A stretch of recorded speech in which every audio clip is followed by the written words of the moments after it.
the men is still missing. While 4 of the men in the party are absolutely dead, 1 member of the party is still considered missing. The body of Gary Mathias was never discovered, and his family believes that he may have been the cause of the entire mishap. Mathias suffered from schizophrenia, but according to his family, he'd been religious about taking his medication and hadn't gone haywire in years. There are police records of Mathias becoming violent when he failed to take his meds, so there is a possibility that he forgot to take his meds and acted out, causing everyone to run off. Along with Weiher's body in the trailer, police discovered Mathias' shoes. They believe that he took Weiher's shoes, left his trainers in the trailer, and took off.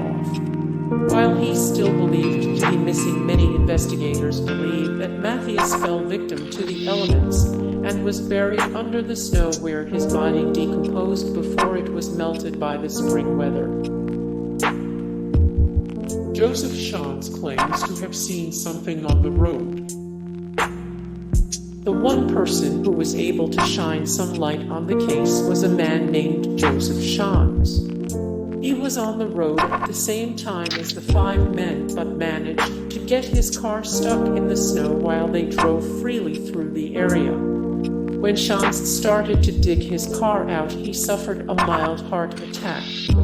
Shones managed to get back in his car, where he left the lights on and the heat going until he could get back on the road. He claims that at one point he heard a whistling sound and saw a woman walking by holding a baby. Shones called for help and believes that he saw a group of people with headlights walking towards him. When he called for help again, the lights went out and no one ever stopped by the car. After running out of gas, he walked to town and passed the parked Chico, but by that time he claims it had already been abandoned. A forest ranger found the car far from where it should have been. 4 days after their disappearance, a forest ranger found the '69 Chico abandoned on a dirt road outside of Oroville. This would be about 26 miles away from Chico, but 36 miles away from Yuba City. Oroville is to the east of Chico and definitely out of the way for anyone driving to Yuba. The place that the car was found was in the mountains of the Plumas National Forest, an area with a completely different topography than where the guys were going.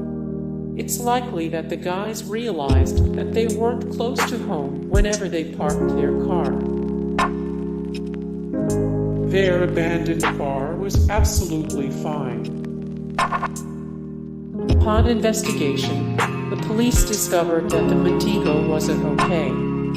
It was unlocked, one of the windows was down, and there was a quarter tank of gas in the car, definitely enough to make it the roughly 30 miles to Yuba City. Even though there was snow all around, the car wasn't stuck.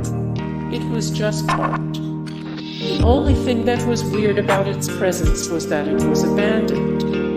There was no damage to the car, which led the police to conclude that whoever was driving knew where they were going. Theodore Weiher died of starvation, surrounded by food. No one knows when the men split up after getting out of their car, but at some point they ended up going their separate ways.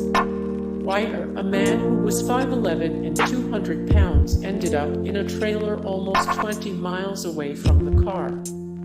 Best as investigators could tell, Weiher broke into the trailer through a window and wriggled in. However, once he was inside, he didn't use any of the amenities. Upon the discovery of his body, police noticed that not only had he not turned on the propane tank connected to the trailer, but he didn't burn any of the paperbacks available for warmth. He spent close to 2 months starving to death in the trailer despite the presence of multiple MRE. When Weiher's corpse was discovered, it was wrapped in a makeshift shroud. The feet were riddled with frostbite, and the body had lost nearly 80 pounds. were last seen at a gas station alive, then found dead a month later. After attending a basketball game on February 24, 1978, at California State University at Chico, a group of 5 men between the ages of 24 and 32 piled into their turquoise and white 1969 Mercury Montego and allegedly took off for Yuba City. This should have only been a 45-mile drive, but the trip would turn into the last road trip they ever took. Before hitting the highway, the guys stopped at a gas station and picked up some snacks, and then they drove off into the night. The 5 men, Ted Weiher, Jack Hewitt, William Sterling, Jack Madruga, and Gary Mathias, had a basketball game of their own to play the next day. Many of the men have been described as mentally handicapped, although 2 of them, Madruga and Mathias, served in the U.S. Army. The last time any of the men were seen alive was at the gas station. After that stop, it would be another month before they were seen again. Hey guys, thank you so much for the support and likes and comments down below, and also thank you so much for watching, and I look forward to see you in the next video. Then take care, bye.